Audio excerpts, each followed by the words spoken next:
அனைவருக்கும் வணக்கம். நம்முடைய சேனலில் TNPSC group 4 preparation syllabus wise பார்த்துக்கிட்டு இருக்கோம். அதில் பகுதி ஆவில் உள்ள பாடக்குறிப்புகளை பார்த்துருந்தோம். இன்னும் அது ஒரு பக்கம் வீடியோ போய்கிட்டு இருக்குது. அடுத்ததாக மற்றொரு பக்கம் என்ன பண்ணுறோம் அப்படின்னா 6 முதல் 12ஆம் வகுப்பு வரை உள்ள தமிழ் பாடக்குறிப்புகளை காணொலியாக எடுத்து வெளியிட்டுக்கிட்டு இருக்கோம். அதில் 6 முதல் 7ஆம் வகுப்பு வரை உள்ள பாடக்குறிப்புகள் நம்ம வீடியோவாக உருவாக்கி தனி பிளேலிஸ்ட் க்ரியேட் பண்ணி போட்டுட்டோம். இப்போ 8ஆம் வகுப்பு போயிட்டு இருக்குது. இந்த 8ஆம் வகுப்பில் இயல் 5 இன்று நம்ம பார்க்க இருக்கிறோம். டிஎன்பிஎஸ்சி குரூப் 4 ப்ரிப்ரேஷனில் previous year questions, TNPSC current notification, TET, TRB notification இதெல்லாமே தனித்தனி பிளேலிஸ்ட்டில் நம்ம கிரியேட் பண்ணி வச்சுருக்கோம். தேவைப்படும் தேர்வர்கள் பார்த்து பயன்பெறவும். இன்றைய காணொளியில் நாம் பார்க்கவிருப்பது 8ஆம் வகுப்பு இயல் 5 முதலாவதாக செய்யுள். திருக்கேதாரம் எனும் தலைப்பில் பாடல் வரிகள். பண்ணின் தமிழ் இசை பாடலின் பழவை முழவு அதிர கண்ணின் ஒளி கனகச்சுனை வைரம் அவை. பாடலை பாடியவர் சுந்தரர். பொருள்: பண் இசை, கனகச்சுனை பொன்வண்ண நீர்நிலை, மத வேழங்கள் அப்படின்னா மத யானைகள், வேழங்கள் அப்படிங்கிறது யானைகளை குறிக்கக்கூடியது. அப்போ அது மத வேழங்கள் என்பதால் இதை மத யானைகள் அப்படின்னு சொல்கிறோம். முரலும் என்றால் முழங்கும்.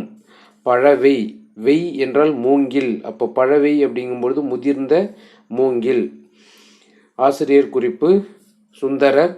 தேவாரம் பாடிய மூவரில் ஒருவர் தான் இந்த சுந்தரர். இவருடைய சிறப்பு பெயர்கள் என்னென்ன அப்படின்னு பார்த்தோம் அப்படின்னா நம்பியாரூரார், தம்பிரான், தோழர் அப்படிங்கிறது சுந்தரருடைய சிறப்பு பெயர்கள். இவர் அருளிய தேவார பாடல்கள் 12 திருமுறைகளுள் 7ஆம் திருமுறையாக வைக்கப்பட்டுள்ளன. இவரின் திருத்தொண்ட தொகையை முதலில் நூலாக கொண்டே சேக்கிழார் பெரிய புராணத்தை படைத்தார். முக்கியமான வினா: யாருடைய திருத்தொண்ட தொகையை முதல் நூலாக கொண்டு சேக்கிழார் பெரிய புராணத்தை படைத்தார் அப்படின்னா சுந்தரருடையது தான். திருஞான சம்பந்தர் பாடியது 1, 2, 3 முதல் 3 தேவாரம். திருநாவுக்கரசர் 4, 5, 6 அடுத்த 3 தேவாரத்தை பாடியது திருநாவுக்கரசர். அடுத்ததாக 7வது திருமுறையை பாடியது சுந்தரர். ஆகியோர் பாடிய பாடல்களின் தொகுப்பு தான் இந்த தேவாரம். தேவாரத்தை தொகுத்தவர் நம்பியாண்டார் நம்பி. தேவாரத்தை எப்படி பிரிக்கலாம் அப்படின்னா தே கூட்டல் ஆரம் அப்படின்னு பிரித்து பொருள் சொன்னோம் அப்படின்னா இறைவனுக்கு சூட்டப்படும் மாலை தான் தேவாரம். மற்றொரு முறையில் தே கூட்டல் வாரம் அப்படின்னா இனிய இசை பொருந்திய பாடல்கள் என்று பொருள்படும். பதிகம் என்பது 10 பாடல்களை கொண்டது. மதிப்பீடு: கனகச்சுனை எப்படி பிரித்து எழுதலாம்னா கனகம் கூட்டல் சுனை, முழவு கூட்டல் அதிர முழவதிர. அடுத்ததாக 2வது செய்யுள். பாடறிந்து ஒழுகுதல். ஆற்றுதல் என்பது ஒன்று அளந்தவர்க்கு உதவுதல். போற்றுதல் என்பது புணர்ந்தாரை பிரியாமை. பண்பு எனப்படுவது பாடறிந்து ஒழுகுதல். அன்பு எனப்படுவது தன்கிளை செராமை. அறிவு எனப்படுவது பேதையார் சொல் நோன்றல். செறிவு எனப்படுவது கூறியது மறாமை. நிறை எனப்படுவது மறை பிறர் அறியாமை. முறை எனப்படுவது கண்ணோடாது உயிர் வவ்வல். பொறை எனப்படுவது போற்றாரை பொறுத்தல். இந்த பாடல் வரிகள் இடம்பெற்றுள்ள நூல் கலித்தொகை. பொருள்: அளந்தவர், வறியவர், செராமை, வெறுக்காமை, நோன்றல், பொறுத்தல், போற்றார், பகைவர், கிளை, உறவினர், பேதையார், அறிவற்றவர், மறாமை, மறவாமை. நூற்குறிப்பு: கலித்தொகை பற்றிய நூல் குறிப்புகள். 8 தொகை நூல்களுள் ஒன்றுதான் இந்த கலித்தொகை. கலிப்பா என்னும் பா வகையால் ஆனது இந்த கலித்தொகை. கலிப்பாவின் பா வகை என்ன அப்படின்னா கலித்தொகையின் பா வகை என்ன அப்படின்னா கலிப்பா. கலித்தொகையில் உள்ள நூல்களின் எண்ணிக்கை 150. குறிஞ்சிக்களி, முல்லைக்களி, மருதக்களி, நெய்தற்களி, பாலைக்களி என்னும் 5 பிரிவுகளை உடையது இந்த கலித்தொகை. கலித்தொகையை தொகுத்தவர் நல்லந்துவனார். மதிப்பீடு. பாடறிந்து பாடு கூட்டல் அறிந்து முறை எனப்படுவது முறை கூட்டல் எனப்படுவது. அடுத்ததாக உரைநடை நாட்டுப்புற கைவினை கலைகள் எனும் தலைப்பில் ஆதிச்சநல்லூர் முதுமக்கள் தாழிகள் செம்பியன் கண்டியூர் நாகையில் இருக்குது. இதில் மண்கலங்கள், கீழடி சுடுமண் பொருள்கள். இந்த நாட்டுப்புற கைவினை கலைகள் எனப்படும் இந்த ஆதிச்சநல்லூர் தொடர்பான செய்திகள் டிஎன்பிஎஸ்சியில் 1 முதல் 4 வரை வினாக்கள் இது வரைக்கும் கேட்டிருக்காங்க. இதனுடைய பொறுத்துக அப்படிங்கிற தலைப்பில் அதிகம் வந்திருக்கு. என்ன அப்படின்னா ஆதிச்சநல்லூரில் என்ன இருக்குன்னா முதுமக்கள் தாழிகள். அடுத்ததாக செம்பியன் கண்டியூர் நாகையில் இந்த செம்பியன் கண்டியூர் அப்படிங்கிறது நாகை மாவட்டத்தில் இருக்குது. இங்கே என்ன கிடைக்கிது அப்படின்னா மண்கலங்கள். 3வதாக கீழடி அப்படிங்கிறதுல சுடுமண் பொருள்கள் கிடைக்கின்றன. சரி, மட்பாண்டங்கள் அப்படின்னா எது எது சொல்கிறோம் அப்படின்னா குடம், மட்பாண்டங்களால் செய்யப்படவை குடம், தோண்டி, கலயம், கடம், மூடி, உழக்கு, அகல், உண்டியல், அடுப்பு, தொட்டி. இந்த பொருட்களை நம்முடைய முன்னோர்கள் களிமண்ணால் செய்து மட்பாண்டங்களாக பயன்படுத்தினர். ஆனால் தற்காலத்தில் நம்ம இதை பார்த்துருப்போம். இந்த பொருள்கள் அனைத்துமே எப்படி வந்துருச்சு? பிளாஸ்டிக்கில் வந்துருச்சு. எக்ஸாம்பிள் சொல்கிறோம் அப்படின்னா நம்ம தாவரங்களை வளர்க்கக்கூடிய தொட்டி கூட இப்போ என்ன ஆயிடுச்சு? மட்பாண்டங்களில் செய்யாமல் பிளாஸ்டிக் பொருளில் வந்துருச்சு. பானை செய்யும் சக்கரத்தை திருவை என்பர். பானை செய்தலை பானை வனைதல் என்பர். மட்பாண்ட கலையின் அடுத்த வளர்ச்சி நிலைதான் சுடுமண் சிற்பக்கலை எனும் டெரகோட்டா. இந்த வினாவானதும் இதுவரை கேட்கப்பட்ட பெரும்பாலான தேர்வுகளில் அனைத்து விதமான, அதாவது பிஇஓ எக்ஸாமில் கேட்டிருக்காங்க. அடுத்ததாக டிஎன்பிஎஸ்சியில் பல குரூப் 4 குரூப் 2ல் வந்திருக்கு. அடுத்ததாக இது சீருடை பணியாளர் தேர்வாணத்திலும் இது போன்ற அனைத்து விதமான தமிழ் தகுதி தேர்வுகளிலும் இந்த வினா திரும்ப திரும்ப வந்திருக்கு.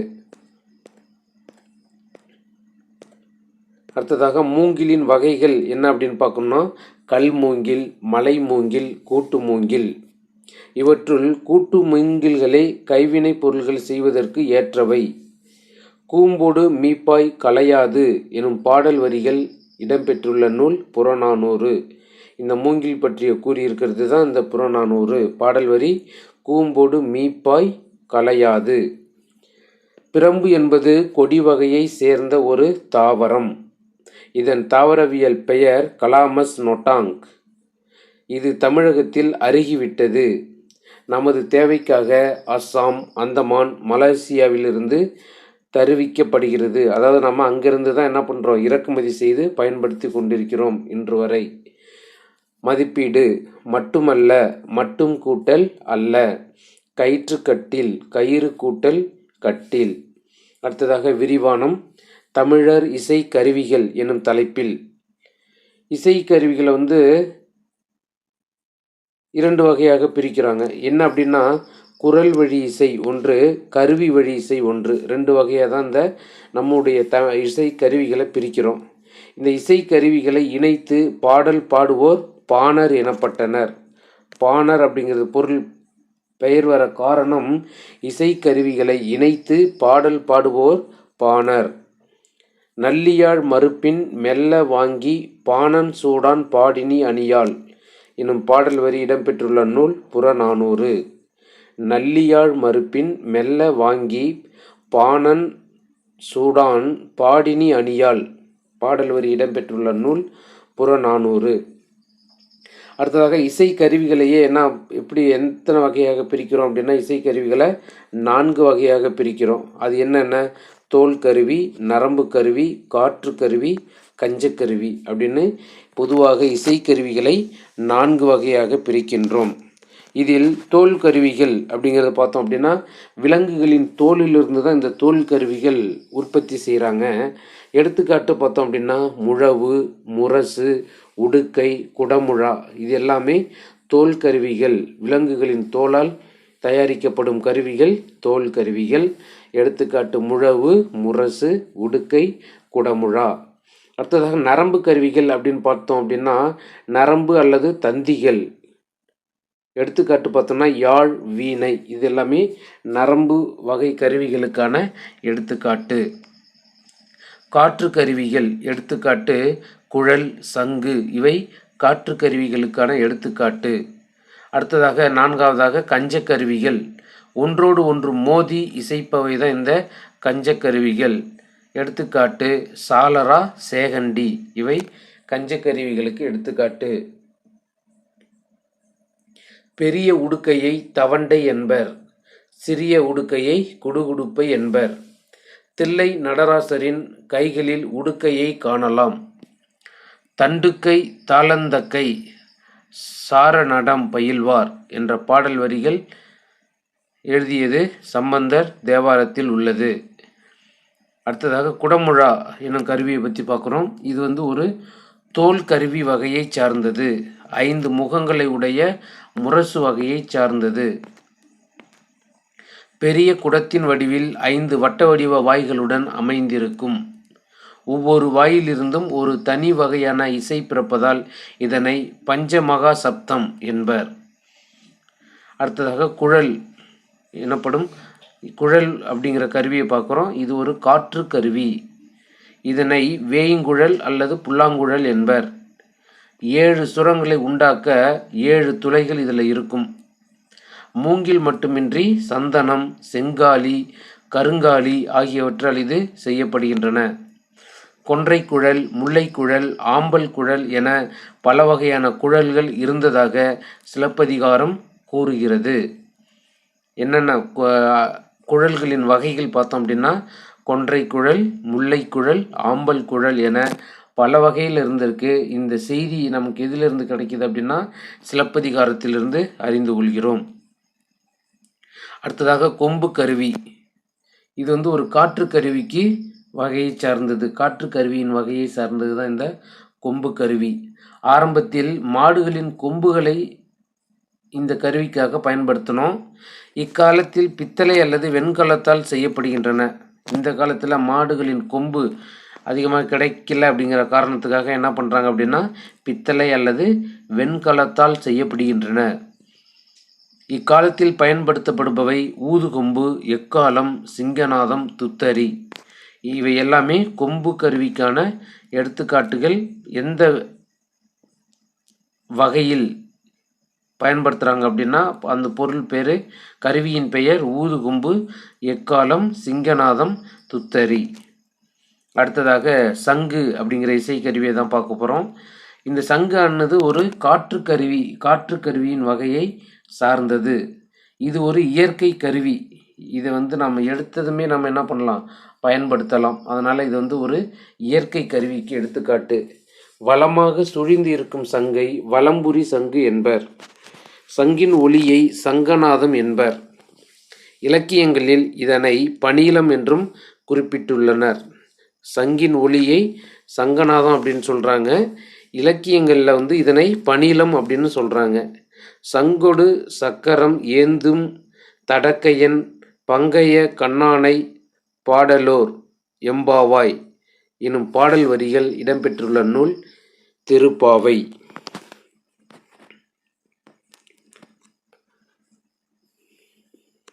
அடுத்தது நம்ம பார்க்க இருக்கக்கூடிய கருவி தான் சாலரா. இது ஒரு கஞ்ச கருவியின் வகையை சார்ந்தது. இதனுடைய வேறு பெயர் பார்த்தோம் அப்படின்னா பாண்டில் என அழைப்பர். கஞ்சக்கருவி வகை சார்ந்தது சாலரா. இதன் வேறு பெயர் பாண்டில். இக்காலத்தில் இதன் பெயர் ஜால்ரா அப்படின்னு சொல்கிறாங்க. சேகண்டி. அடுத்ததாக இது சாலராங்கிறது கஞ்சக்கருவின் வகை. இக்காலத்தில் இதனுடைய பெயர் என்ன, ஜால்ரா. அடுத்ததாக நாம் பார்க்க இருப்பது சேகண்டி எனும் கருவி. இதுவும் ஒரு கஞ்சக்கருவியின் வகையை சார்ந்தது தான் சேகண்டி அப்படிங்கிறது. இதனுடைய வடிவம் எப்படி இருக்கும் அப்படின்னா வட்ட வடிவமான மணி வகையை சேர்ந்தது. இதனை சேமங்கலம் என்றும் அழைப்பர். கோயில் வழிபாடு மற்றும் இறுதி ஊர்வலத்தில் இந்த கருவியை பெரும்பாலும் இசைப்பர். எதை, சேகண்டி எனும் கருவியை கோயில் வழிபாடு மற்றும் இறுதி ஊர்வலத்தில் இந்த கருவியை தான் பெரும்பாலும் இசைக்கின்றனர்.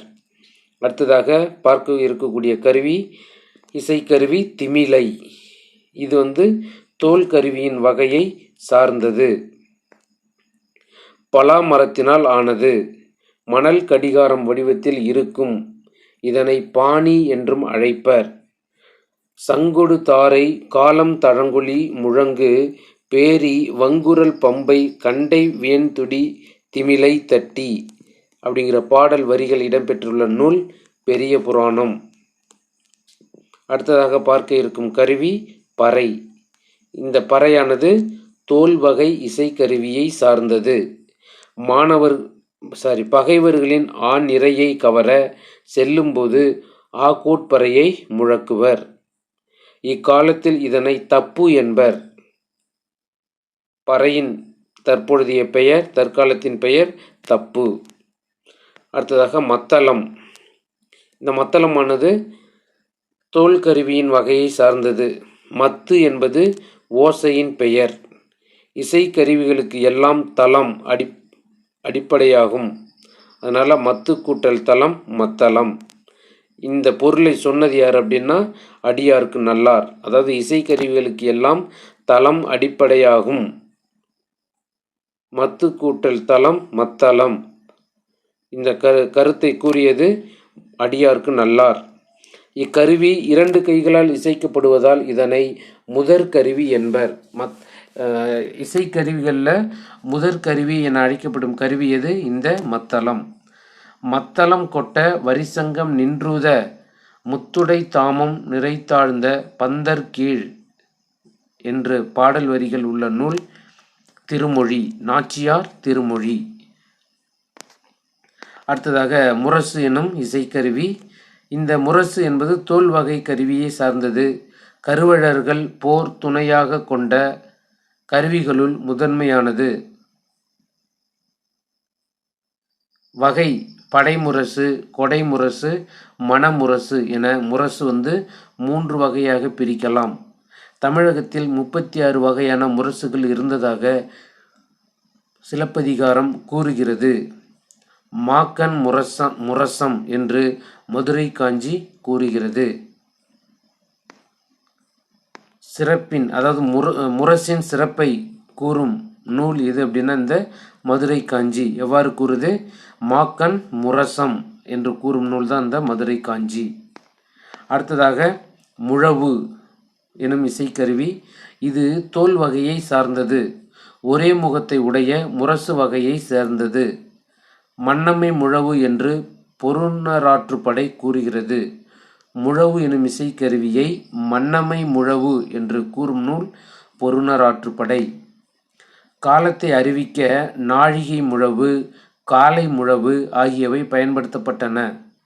காலத்தை அறிவிக்க நாழிகை முழவு, காலை முழவு ஆகியவை பயன்படுத்தப்பட்டன.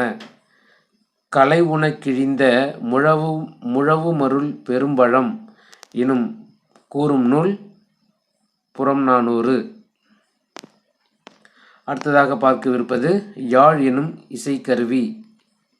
இது நரம்பு கருவியின் வகையை சார்ந்தது. வில்லின் பயன்பாட்டால் உருவானது இது. இதனுடைய வகைகள் என்ன அப்படின்னா பேரியாழ், செங்கோட்டியாழ் போன்றவை இதன் வகைகளின் பழமையானவை. 21 நரம்புகள் கொண்டது பேரியாழ். 19 நரம்புகளை கொண்டது மீன் வடிவில் அமைந்தது மகரயாழ்.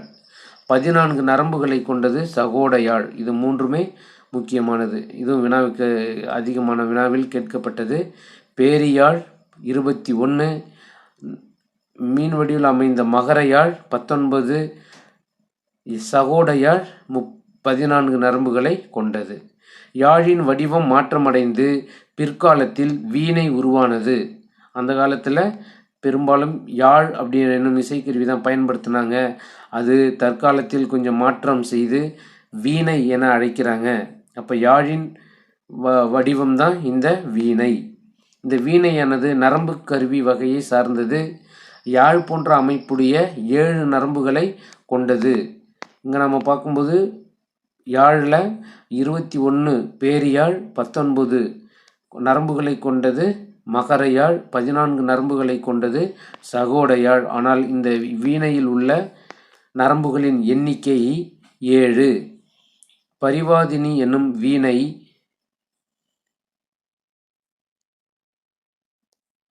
மகேந்திரவர்ம பல்லவர் காலத்தில் இருந்தது. மகேந்திரவர்ம பல்லவர் காலத்தில் இருந்த வீணையின் பெயர் பரிவாதினி. அடுத்ததாக நாம் பார்க்கவிருப்பது கற்கண்டு. தொகை மற்றும் தொகாநிலை தொடர்கள்.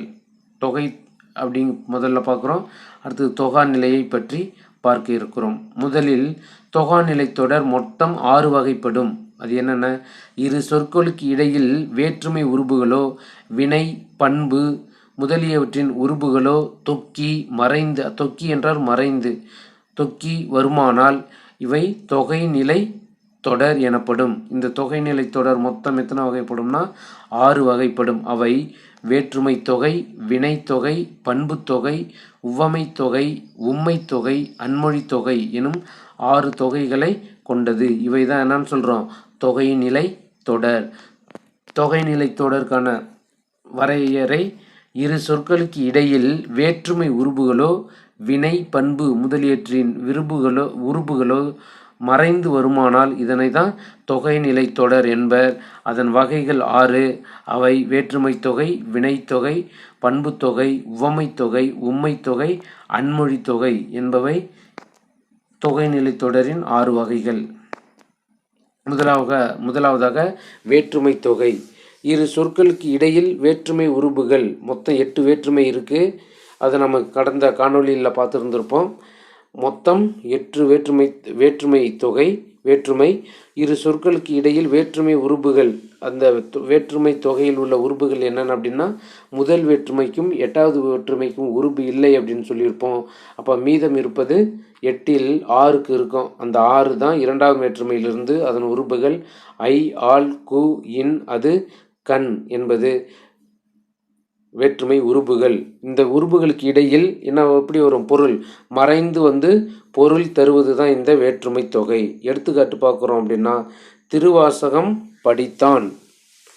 இப்போது திருவாசகம் அப்படிங்கிறத நம்ம எப்படி எழுதலாம்? திருவாசகத்தை படித்தான், அதுதான் பொருள். ஆனால் அந்த ஐ அப்படிங்கிறது மறைஞ்சி தொக்கி வந்திருக்கிறதால, மறைந்து வந்திருக்கிறதால இதனை தான் என்னன்னு சொல்கிறோம்? 2ஆம் வேற்றுமை தொடர் அப்படின்னு சொல்கிறோம். வேற்றுமை தொடர்.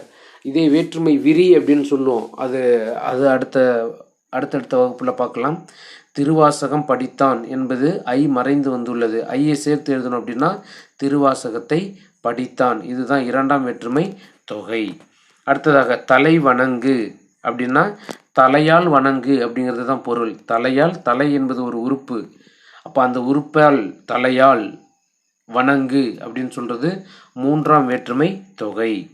அடுத்ததாக 4ஆம் வேற்றுமை தொகைக்கு எடுத்துக்காட்டு சிதம்பரம் சென்றான். சிதம்பரம் என்பது ஒரு ஊர் பெயர். அந்த ஊருக்கு சென்றான், சிதம்பரத்திற்கு சென்றான் என்பது தான் எப்படி வந்திருக்கு? சிதம்பரம் சென்றான் என்ற பொருள் வந்துள்ளதால் இது 4ஆம் வேற்றுமை தொகை. அடுத்ததாக மலை வீழ் அருவி. இப்போ எப்படி? மலையின் வீழ் அருவி, அதாவது மலையின் கீழே விழக்கூடிய அருவி. இதை தான் என்னன்னு சொல்கிறோம்? 5ஆம் வேற்றுமை தொகை. இதன் பொருள், இதனுடைய உருபு இன், மலையின் கண் வீழும் அருவி. அடுத்ததாக கம்பர் பாடல். இது எப்படி வந்திருக்கு? யாருடைய பாடல்? கம்பரது பாடல், கம்பரது பாடல். அப்போ அது அப்படின்னு மறைந்து வந்திருக்கு. இந்த அது என்பது தான் 6ஆம் வேற்றுமை தொகை. அடுத்ததாக இறுதியாக மலை குகை, மலைக்கண் குகை அப்படின்னு சொல்லுவோம். மலையின் கண் குகை. அப்போ கண் என்பது 7ஆம் வேற்றுமை தொகை. அப்போ மொத்தமுள்ள வேற்றுமை தொகைகள் 8. அதில் முதல் வேற்றுமைக்கும் 8வது வேற்றுமைக்கும் பொருள் இல்லை. மீதமுள்ள 6 வேற்றுமை தொகைகளுக்கான எடுத்துக்காட்டுகளுடன் பார்த்தோம். அடுத்ததாக உருபும் பயனும் உடன் தொக்க தொகை. தொடரில் வேற்றுமை உருபும் அதன் பொருளை விளக்கும் சொல்லும், அதாவது பயன் மறைந்து வருவது, அதுதான் உருபும் பயனும் உடன் தொகை அப்படின்னு சொல்கிறோம். இதனுடைய வகைகள் பார்த்தோம் அப்படின்னா, 2ஆம் வேற்றுமை உருபும் பயனும் உடன் தொகை. எடுத்துக்காட்டு பால்குடம். இது எப்படி பிரித்து எழுதலாம்னா, பால்குடம்னா என்ன? அந்த குடத்தில் என்ன இருக்குது? பால் இருக்குது. அதை எப்படி எழுதுகிறோம்? பாலை கொண்ட குடம். ஐங்கிற வார்த்தை மறைந்து வந்துள்ளது. இதை தான் 2ஆம் வேற்றுமை உருபும் பயனும் உடன் தொகை. பாலை கொண்ட குடத்தை எப்படி எழுதுகிறோம்? பால் குடம் அப்படின்னு எழுதுகிறோம். அடுத்ததாக மூன்றாம் வேற்றுமை உருபும் பயனும் உடன் தொக்க தொகை. எடுத்துக்காட்டு பொற்சிலை. பொற்சிலை என்னென்னா பொன் சிலை. அதுதான் வார்த்தை திரிந்து பொற்சிலை என மாறி இருக்கும். அது எப்படி புணர்ச்சி எப்படி வரும் அப்படிங்கிறதெல்லாம் அடுத்தடுத்த காணொலியில் பார்ப்போம். இப்போ பொற்சிலை அப்படிங்கிறது பொன்னால் ஆன சிலை. அதுதான் பொன்னால் ஆகிய சிலை. பொன் என்பது உலோகங்கள், அந்த உலோகங்களால் செய்யப்பட்ட சிலை. இதுதான் ஆகிய ஆள் அப்படிங்கிறது இதனுடைய மூன்றாம் வேற்றுமை உருபானது. அப்போ பொன்னால் ஆகிய சிலையை தான் என்னன்னு சொல்கிறோம்? பொற்சிலை என்று சொல்லுவதால் இது மூன்றாம் வேற்றுமை உருபும் பயனும் உடன் தொக்க தொகை. அடுத்ததாக நான்காம் வேற்றுமை உருபும் பயனும் உடன் தொக்கை தொகைக்கு எடுத்துக்காட்டு மாட்டு கொட்டகை. அப்படின்னா என்ன பொருள்? மாட்டுக்கு கொட்டகை, மாட்டுக்காக கட்டப்பட்ட கொட்டகை அப்படிங்கிறது தான் மாட்டு கொட்டகை. அப்போ அதோடைய பொருள் எப்படி வந்திருக்குன்னு பாருங்க. நான்காம் வேற்றுமை உருபு கு, மாட்டுக்கு கு வந்திருக்குங்க இல்லையா? அப்போ மாட்டுக்கு அப்படின்னு சொல்றதால இதை நான்காம் வேற்றுமை உருபும் பயனும் உடன் தொக்க தொகை. அடுத்ததாக வினைத்தொகை. காலம் காட்டும் இடைநிலையையும் பெயரெச்ச விகுதியையும் மறைந்து வரும். காலம் காட்டும் இடைநிலையையும் பெயரெச்ச விகுதியையும் மறைந்து வருவது தான் இந்த வினைத்தொகை. இது எப்படி சொல்லியிருக்காங்க? நன்னூல் எப்படி சொல்கிறாங்க? நன்னூலில் எப்படி இருக்குன்னா காலம் கறந்த பெயரெச்சம் வினைத்தொகை அப்படின்னு நன்னூலில் பாடல் எண் 364 இருக்குது. வினைத்தொகைக்கு எடுத்துக்காட்டு ஆடுகொடி, வளர் தமிழ். இந்த 2 வார்த்தையில் இதில் ஆடு வளர் என்பவை வினை பகுதிகளாகும். இவை முறையே கொடி, தமிழ் என்னும் பெயர் சொற்களோடு சேர்ந்து காலம் காட்டாத பெயரெச்சங்களாக உள்ளன. அதாவது காலம் காட்டும் இடைநிலைகள் தொக்கி உள்ளன. மேலும் இவை ஆடிய கொடி, ஆடுகின்ற கொடி, ஆடும் கொடி என்று முக்காலத்திற்கும் பொருந்தும்படி பொருள் தருகின்றன. இப்போ வினைத்தொகை அப்படிங்கிறது 3 காலத்திற்கும் பொருள் தரக்கூடியது. அதுதான் சொல்லியிருக்கோம். என்னென்ன எப்படின்ட்டு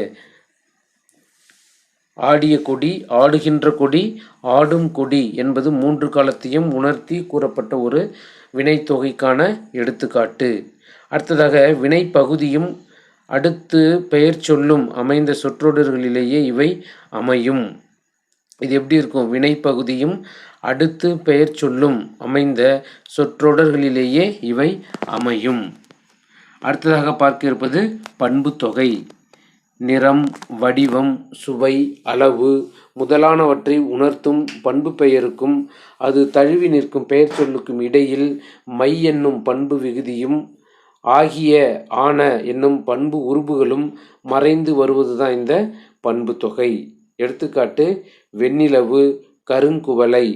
இதில் வெண்மை, கருமை பிரித்து எழுதணும் அப்படின்னா வெண்மை கூட்டல் நிலவு. இங்கே வரக்கூடிய வெண்மை மற்றும் கருங்குவளையை பிரித்து எழுதணும் அப்படின்னா கருமை கூட்டல் குவளை.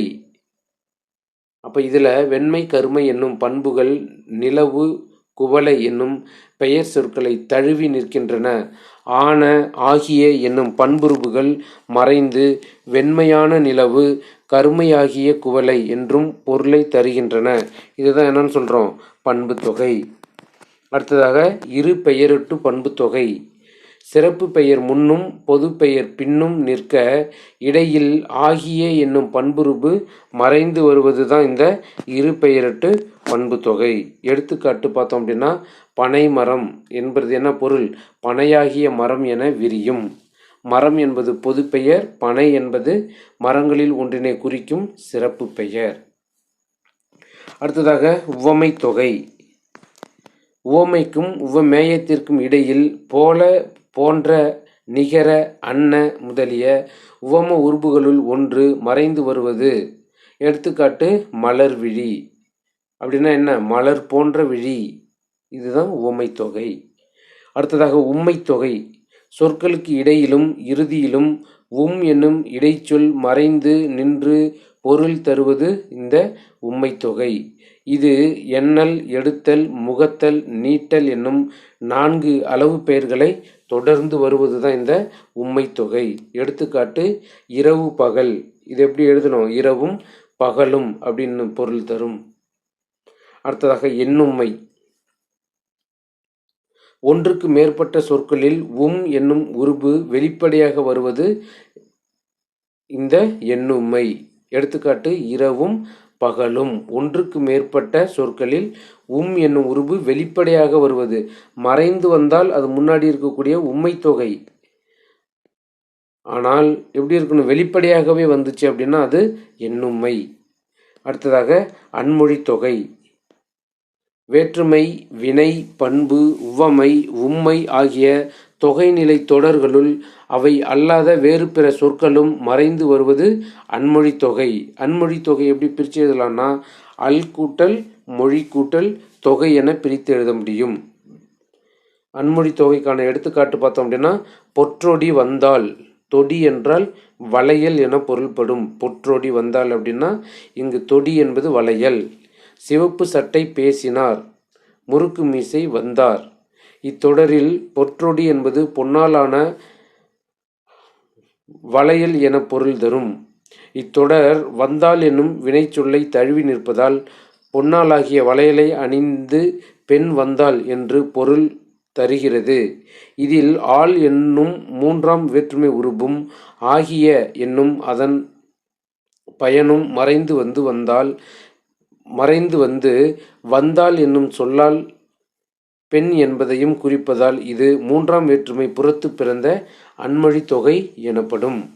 இதுவரை பார்த்தது நம்ம தொகைநிலை தொடர்கள் பார்த்தோம். அடுத்ததாக நாம் பார்க்கவிருப்பது தொகாநிலை தொடர். தொகாநிலை தொடர்கள் மொத்தம் 9 வகைப்படும். ஒரு தொடரில் இரு சொற்கள் வந்து அவற்றின் இடையில் எச்சொல்லும் எவ்வுருபும் மறையாமல் நின்று பொருள் உணர்த்தினால் அதனை தொகாநிலை தொடர் என்பர். இந்த தொகாநிலை தொடர்கள் மொத்தம் 9 வகைப்படும். அது என்னென்ன அப்படின்னா எழுவாய் தொடர், விழித்தொடர், வினை முற்றுத்தொடர், பெயர் எச்சத் தொடர், வினை எச்சத் தொடர், வேற்றுமை தொகாநிலை தொடர், இடைச்சொல் தொடர், உரிச்சொல் தொடர், அடுக்கு தொடர் என இவை 9 வகைகள் படும்.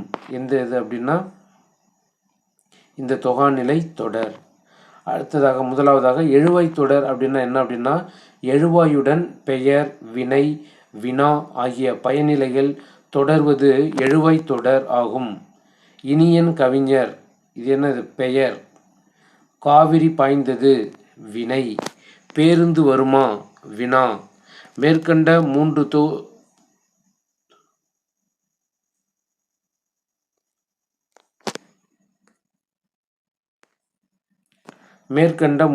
தொகாநிலைகளிலும் பெயர், வினை, வினா ஆகியவற்றுக்கான பயனிலைகள் வந்து எழுவாய் தொடர்கள் அமைந்துள்ளன.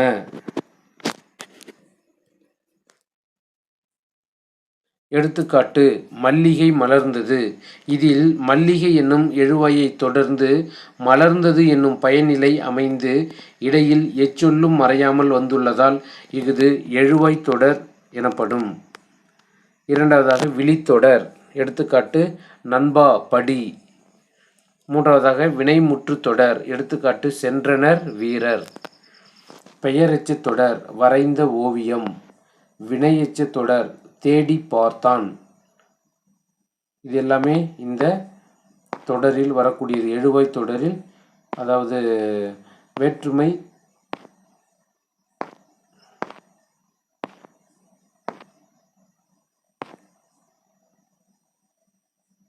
இதில் பார்த்தோம் அப்படின்னா தேடி பார்த்தான் என்னும் வினையெச்ச தொடரில் வரக்கூடியது. வேற்றுமை தொகாநிலை தொடர் அப்படிங்கிறதுனா வேற்றுமை உறுப்புகள் வெளிப்பட அமையும் தொடர்கள் வேற்றுமை தொகாநிலை தொடர்கள். எடுத்துக்காட்டு பார்த்தோம் அப்படின்னா கவிதையை எழுதினார். இதில் ஐ என்னும் வேற்றுமை உறுப்பு வெளிப்படையாக வந்து பொருளை உணர்த்துவதால் இது 2ஆம் வேற்றுமை தொகாநிலை தொடர் ஆகும்.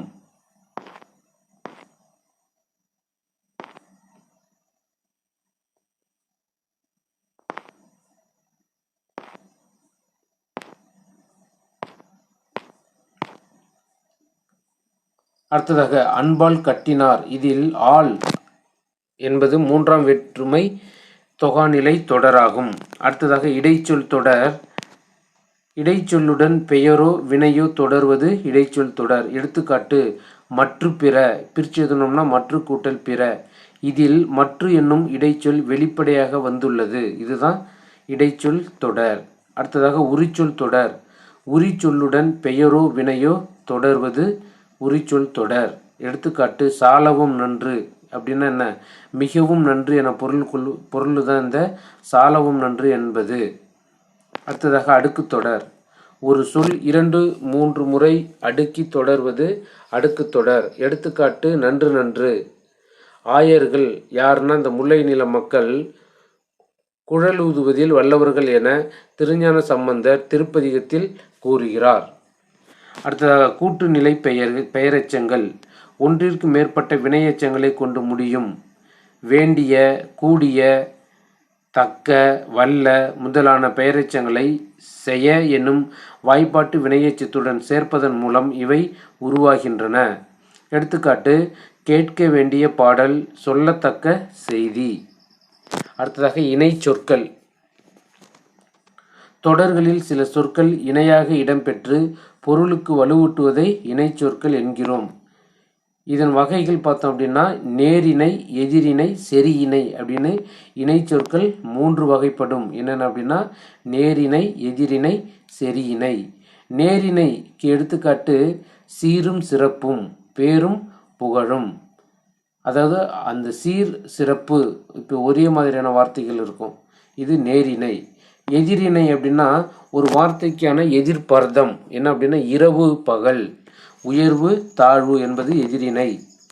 அடுத்ததாக செரியிணை பார்த்தோம் அப்படின்னா பொருளின் செறிவை குறித்து வருவன. எடுத்துக்காட்டு பச்சை பசேல், வெள்ளை வெளேர் அப்படிங்கிறது செரியிணையினை குறிக்கக்கூடியது. அடுத்ததாக கலை சொற்கள். கைவினை பொருள்கள் கிராப்ட்ஸ், புல்லாங்குழல் ஃப்ளூட், முரசு ட்ரம், கூடை முடைதல் பேஸ்கெட்ரி, பின்னுதல் நைட்டிங், கொம்பு ஹார்ன், கைவினைஞர் ஆர்டிஷியன், சடங்கு ரைட். இப்போ இதுவரைக்கும் இந்த காணொலியில் நம்ம பார்த்தது 8ஆம் வகுப்பில் உள்ள இயல் 5. அடுத்த காணொலியில் 8ஆம் வகுப்பில் உள்ள இயல் 6ஐ காணலாம். நன்றி, வணக்கம்.